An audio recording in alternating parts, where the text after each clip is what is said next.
خبرې داسې کړل اول خو زه دلته چې راغلی خپل قوم په هغه باندې راغلی بیټنزو باندې راغلی یم نه چېرته یو پارټۍ نه چېرته نور څه سیاسي مفاد لپاره یو قوم دا زه خپل ځان ګڼه دا دلته ناست یو احتجاج باندې او یو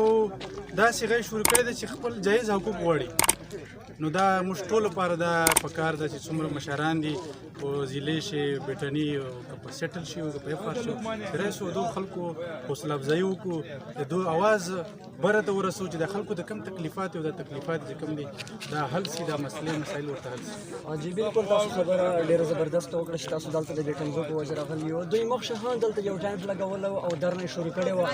خو هغه ټینټ یې اعلان کړلی او نن چې کوم دویم ټینټ ولاړ ده هغې مین وجه چې وه چې هغه لاړلی او دویم بیا ټینټ ولګېدلی نه اول خو زه به داسې خاص لغځې نه خبر چې دوی سره به چا وعدې په رښتیا او په درواغ کړي نو انشاءالله دا خو ما دوی د خپل بذاتي خود دغه ورکړی چې تر پورې به دا ټینټ لګېدلی چې تاسو دا جایز حقوق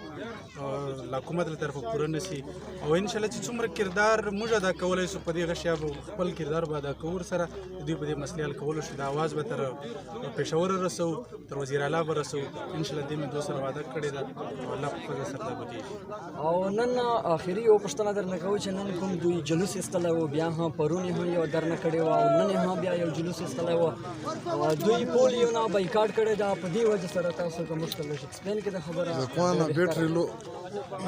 پولیو بایکاټ خو زه به داسې مشوره هغه ورکوم چې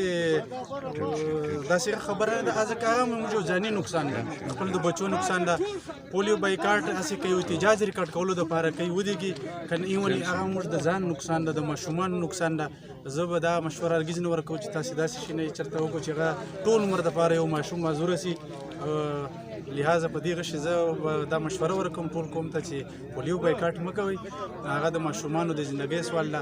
او نور چې کوم دي خپل یو احتجاج ریکارډ کول پر امر د احتجاج ریکارډ کول او بیا خپل جایز حقوقو دپاره دا د ټول انسانانو یو د حق ته دوی خپل دغه ریکارډ کړي او مخکې تاسو چولی عمل د دوی کسانو سره هغه خو ما درته بیان کړلی چې ما انشاءالله چې تر کومه چې پورې موږ وس رسېږي انشاءالله دوی سره به هر قسم جاني مالي تر پېښوره پورې اواز رسول دوی سره تلګ کوم دغه خبره مو اوس په دې غشي سره وکړله په جرګې باندې تاسو یو کمیټي لا تیاره کوئ سره نو انشاءالله دا اواز مو بره ته رسوو او دا مسلې به انشاءالله حل کېږي جی ډېره مننه ډېره شکریه